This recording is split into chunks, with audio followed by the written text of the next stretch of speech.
So whenever I'm trying to think about what a great leader should do, I always come back to my captain of the ship story. I think this is a really important story, which I'm going to tell you now. So I want you to imagine that you're going on a cruise, quite a big ship, maybe 200 people. And as you come up the gangplank, the captain welcomes you by name to the ship. And he's welcoming everyone. He goes, "Louise, good to see you. Miles, welcome to the cruise. Sally, great, come on in." And he knows the name of everybody on site as they approach his ship. And you think, that's amazing. How does he do that? Once you're on board, you have a look, and you find that what he does is he looks at every passport and he memorises the face and the name of every passenger so that he can greet them personally, because he cares about customer care.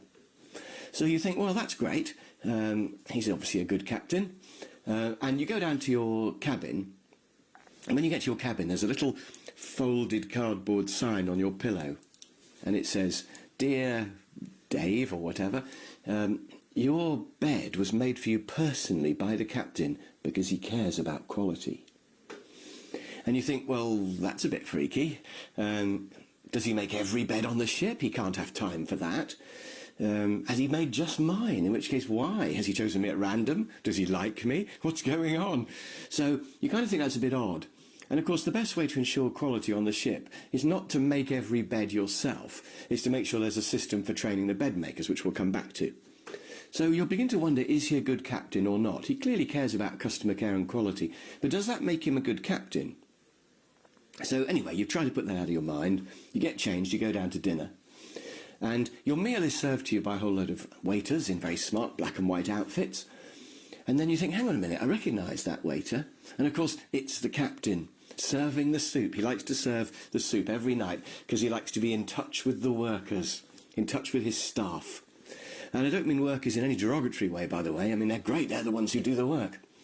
So you're thinking, well, you know, that's a bit weird. The captain's serving the soup. I mean, it's great that he's in touch with the workers, but who's steering the ship while the captain is serving my dinner? So after your meal, which is very delicious, by the way, you decide to find out who is steering the ship. Maybe it's being steered by a bed maker or a waiter.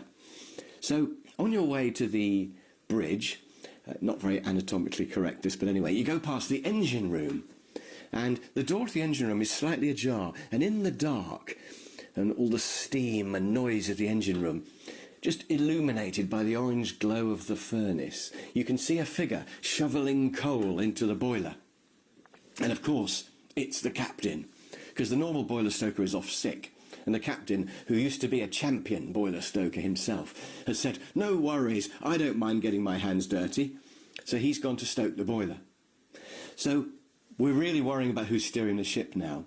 And even though the captain cares about customer care, cares about quality, he's in touch with the workers, he's got the biggest muscles on the ship from his boiler stoking activities, he's not afraid to get his hands dirty. Despite all these things, we're thinking he might not be a very good captain.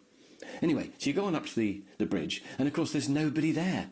And the ship is just drifting at random, and in fact there are icebergs dotted around, and the ship is heading towards one of the icebergs. So at this point you start thinking, oh no, I'm going to have to steer the ship, what do I do? So anyway, you take the wheel and you're about to turn the ship actually the wrong way, when the captain comes running up from the boiler room, still a bit sweaty, and he grabs the wheel and he just manages to swerve the ship and avoid the iceberg. And he goes, "Whew, that was a close one. Oh, thought we were a goner then." Still, anyway, it worked out fine in the end. That's the main thing. And then he says, "God, I love this job. It's so exciting. There's never a dull moment." And what are you thinking? Because I'm thinking, he's not a very good captain. I don't want a captain who cares about quality, customer care, workers, biggest muscles, gets his hands dirty. All I want is a captain who's on the bridge, making sure everything's all right. I don't want him to actually do any of those things. I want him to delegate all that stuff.